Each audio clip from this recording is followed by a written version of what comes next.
करावं काही निस्तारावं काय करावं, न्याय द्या का आम्हाला, न्याय द्यावं, त्याला धरून तुम्ही अटक करावं. वर्ष आमच्या जीवाला असा धोका आहे, कुठवर शेतात आम्ही राहायचं, गेलं की नजर राखून करतोय. गावाजवळ आमचं शेत आहे, घरी जावं का रानात राहावं आम्ही 3 माणसं, काय करायचं याला सांगावं. माझ्या पोराला आमच्या कुटुंबाला धोका आहे त्याच्यापासून बघा. एवढंच माझी विनंती आहे बघा पोलीस स्टेशनला, न्याय द्या मला, न्याय द्या गाववाले. 4 वर्ष झालं आम्ही बाग कशी तर केली, त्यांना असं करताय नजर राखून. आम्ही काय केलं कुणाचं, आमची दुश्मनी नाही, वैर नाही, पण हे का करताय ते आम्हाला न्याय द्या, त्याचा तुम्ही साहेब न्याय द्या. द्राक्ष बागेवर तणनाशक फवारणी, महिला शेतकरी कोसळली आक्रोशात. बार्शी तालुक्यातील कोरफळे गावातील धक्कादायक प्रकार. बार्शी तालुक्यातील कोरफळे गावात एक हृदयद्रावक घटना घडली आहे. अज्ञात व्यक्तीने शेतकऱ्याच्या द्राक्ष बागेवर तणनाशक फवारल्याने संपूर्ण बाग उद्ध्वस्त झाली आहे. हातातोंडाशी आलेले पीक गळून पडल्याने महिला शेतकऱ्याच्या डोळ्यात अश्रू अनावर झालेत. किरण बर्डे या शेतकऱ्याच्या 1 एकर द्राक्ष बागेवर अज्ञात इसमाने तणनाशक फवारल्याचं समोर आलं आहे. येत्या आठवड्यात बागेची छाटणी होणार होती, मात्र त्याआधीच या फवारणीमुळे संपूर्ण पीक गळून गेलं.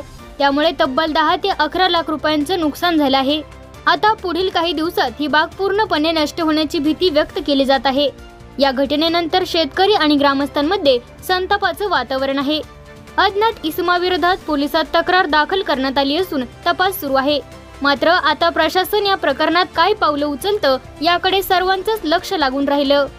हो का, अनिता किरण बर्डे. 1 एकर आमची बाग आहे द्राक्षाची, गावाजवळ शेती आहे आमची. 4 वर्ष झालं असं अज्ञान व्यक्ती आमचं औषध फवारून जाते बघा. तात्काळ हो का शासनानं आमचा न्याय करावा, आम्हाला हो का मदत करावी. आम्हाला त्यांच्यापासून कुटुंबाला धोका आहे बघा.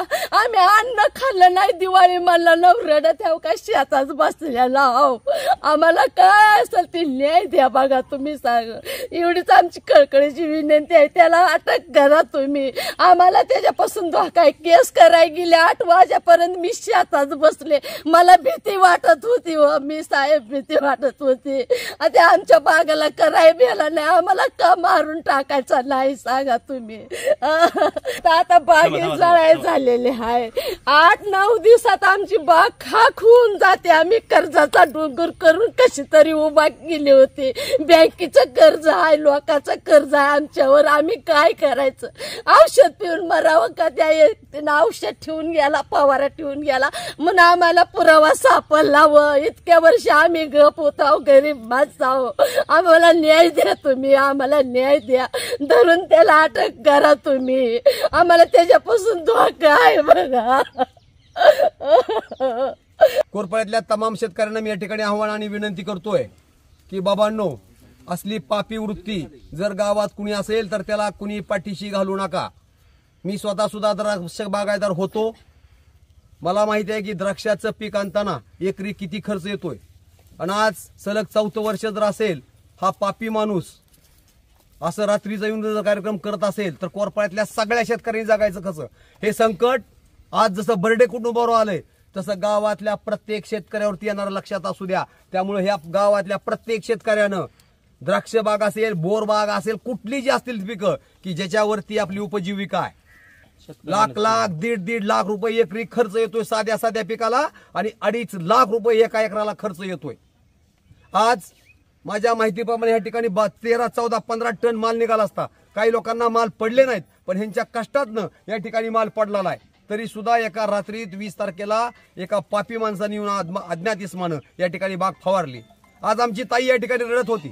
शेतकऱ्यांना आपण बघितलंय की मला शासनाला अजून पुन्हा एकदा मी विनंती करतोय, आपण जर संबंधित गुन्ह्याची दखल घेतली नाही तर हे प्रकरण कृषी मंत्री, मुख्यमंत्री, गृहमंत्री मंत्रालयामध्ये जाऊन संबंधित कुटुंब आत्मदहन करण्याच्या तयारीत आहे. याची दखल बार्शी पोलीस स्टेशनचे PI साहेब, सन्माननीय SP साहेब, सन्माननीय कलेक्टर साहेब यांनी घ्यावी. आणि ज्या संकटाला शेतकरी तोंड देतोय, सरकार तुम्ही आम्हाला जगवण्याचा प्रयत्न करतात तरी आम्ही जगू शकत नाही। एवढ्या हालपेष्टा करून ज्या शेतकऱ्यांनी बागा फुलवल्यात त्या शेतकऱ्याच्या बागा जर अशा रात्रीत येऊन काय पापी माणसं फवारत असतील फुटेज मागा गेलं तर आम्हाला मिळालं नाही।